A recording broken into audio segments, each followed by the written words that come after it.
There's a lot of people who drive by this and call it a weed field.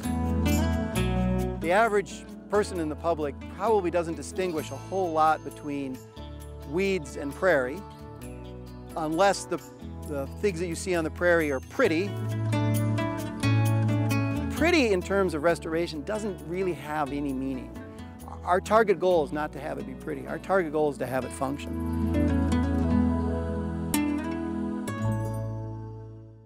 Well, this is a restoration project.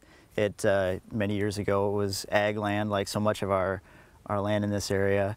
And through many discussions with the family and things along those lines, we were able to restore it back, restore some wetlands, and restore the uplands with more of a prairie component.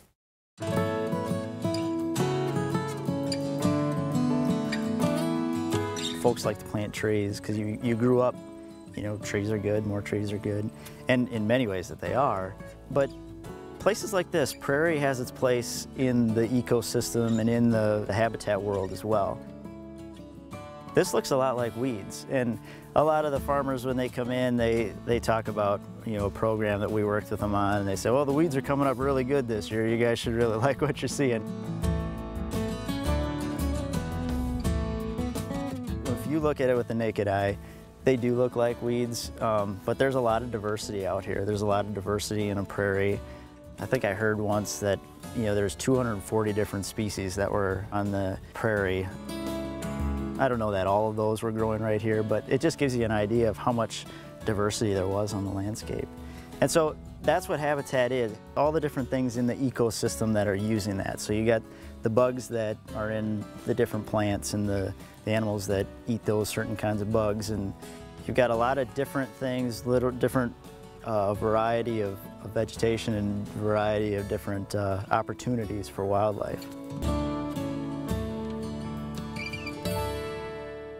This was my grandpa's farm where my dad grew up farming, and then the family, all the brothers and sisters, agreed at one point that they would sell the family farm and donate a portion of it to Pheasants Forever, who in turn, it becomes then a Department of Natural Resources wildlife management area.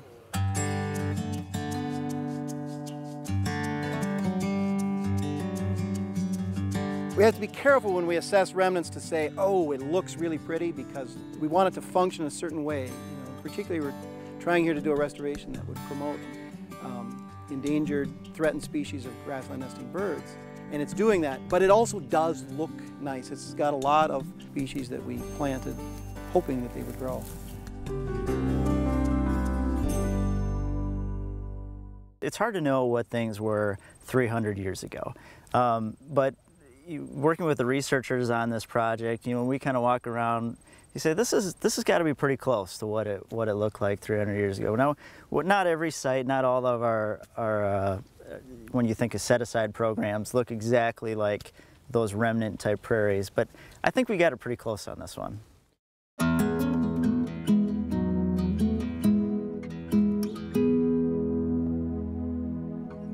And doing some of these projects like this on the higher end of the landscape can actually trap a lot of those sediments or the dirty water that's running off in agricultural areas, and it can trap it in the wetlands. It slows it down, which reduces our flooding issues that we run into, and it also prevents outstanding wildlife habitat. If you look behind us, you know, we don't see a lot of trees for perching, and we see, you know, absolutely perfect grassland prairie habitat.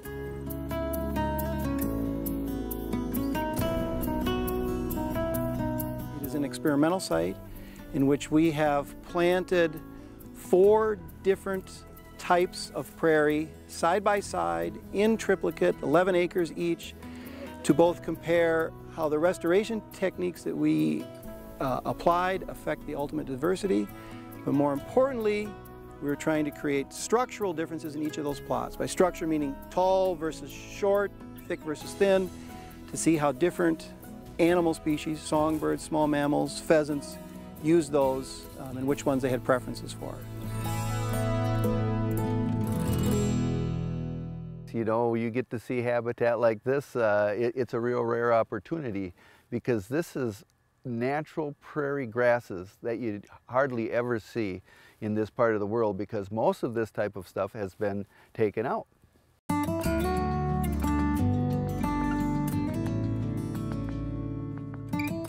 Pheasants Forever played a major role in getting this site preserved.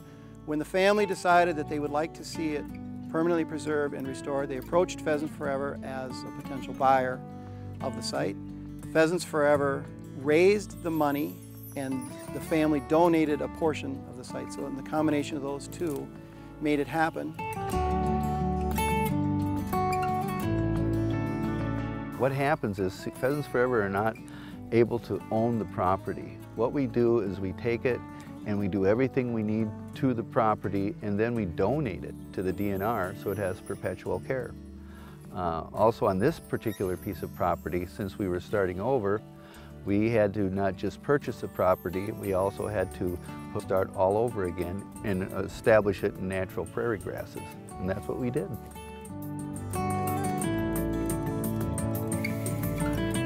But we will, as an organization, help with anything we can to keep it the way it should be in natural prairie grasses.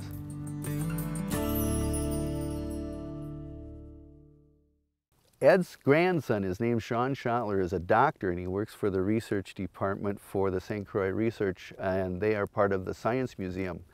And they are actually doing research on this property since it started over from scratch. They came out and did insect infestation, rodent infestation, pheasant nesting. They did all kinds of research on this, and they are continuing to do that. So we can make sure that when we do this again, we will put the proper seeds and forbs down to create the perfect habitat for birds of all kinds. There's always something happening, whether it's chemistry or biology or physical, there's something going on. So the plants, this plant right now is growing, taking energy and saying, I gotta get up there and I gotta make a seed. That seed is got calories in it, nutrition, which is subsequently either going to be returned, fall on the ground and make a new plant, or be eaten by some bird who uses those calories. That calorie is either gonna make another plant or be food. Later, in another month, this plant's gonna say, okay, I made my seed, it's time to take my energy and go back underground with its nitrogen and the nutrients and store them there. Some of that energy goes into roots, which stay in the ground, making organic matter all throughout the year, making these soils fertile. The fact that we grow 190 bushels an acre corn down here is the result of the fact that this land was previously prairie doing that.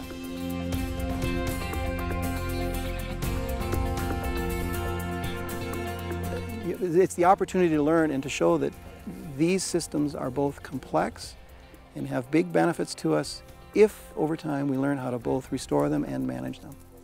And bringing my daughter here is pretty nice, too.